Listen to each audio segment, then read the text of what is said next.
আউযু বিল্লাহি মিনাশ শাইতানির রাজিম। বিসমিল্লাহির রহমানির রহিম। হযরত রাসূলুল্লাহ সাল্লাল্লাহু আলাইহি ওয়াসাল্লাম বলিয়াছেন, সপ্তাহে 7টি দিনের মধ্যে শুক্রবার শ্রেষ্ঠ দিন। এই দিনে হযরত আদম আলাইহিস সালামকে সৃষ্টি করা হয়েছিল। এই দিনেই তাহাকে বেহেশতে বসবাস করিতে বলা হয়েছিল। এই দিনেই তাহাকে বেহেশত হইতে দুনিয়ায় পাঠানো হইয়াছিল এবং এই দিনেই মুমিন বান্দাদের বেহেশতে এবং পাপী বান্দাদের দোজকে যাওয়ার আদেশে প্রদান করা হইবে।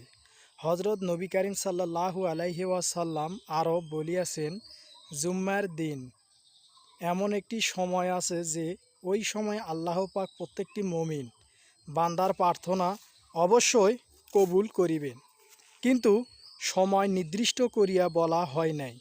ইমামগণের মধ্যে মতভেদ থাকা সত্ত্বেও একটা বিষয় তাহারা একমত যে জুম্মার নামাজের খুতবা আরম্ভ হওয়ার সময় হইতে নামাজ শেষ হওয়া পর্যন্ত, আবার আসরের পরে দিনের শেষ ভাগেরও অনেকে মনে করেন।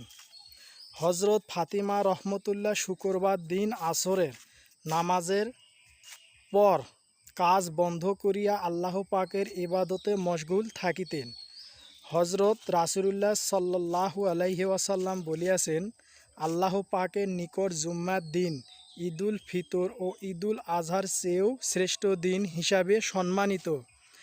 রাসূলুল্লাহ সাল্লাল্লাহু আলাইহি ওয়াসাল্লাম বলিয়াছেন, জুম্মা দিন অথবা রাতে যে বিশ্বাসী মুসলমানের মৃত্যু হয়, আল্লাহ পাক তাহাকে কবর আযাব হতে মুক্ত রাখেন।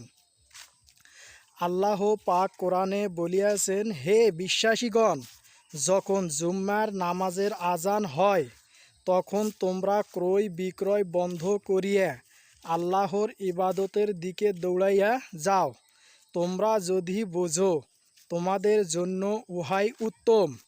হযরত রাসূলে পাক সাল্লাল্লাহু আলাইহি ওয়াসাল্লাম বলিয়াছেন, যাহারা জুম্মার নামাজ পড়িতে আসে না, আমার মন চায় যে তাহাদের বাড়ি ঘর জ্বালাইয়া দেই।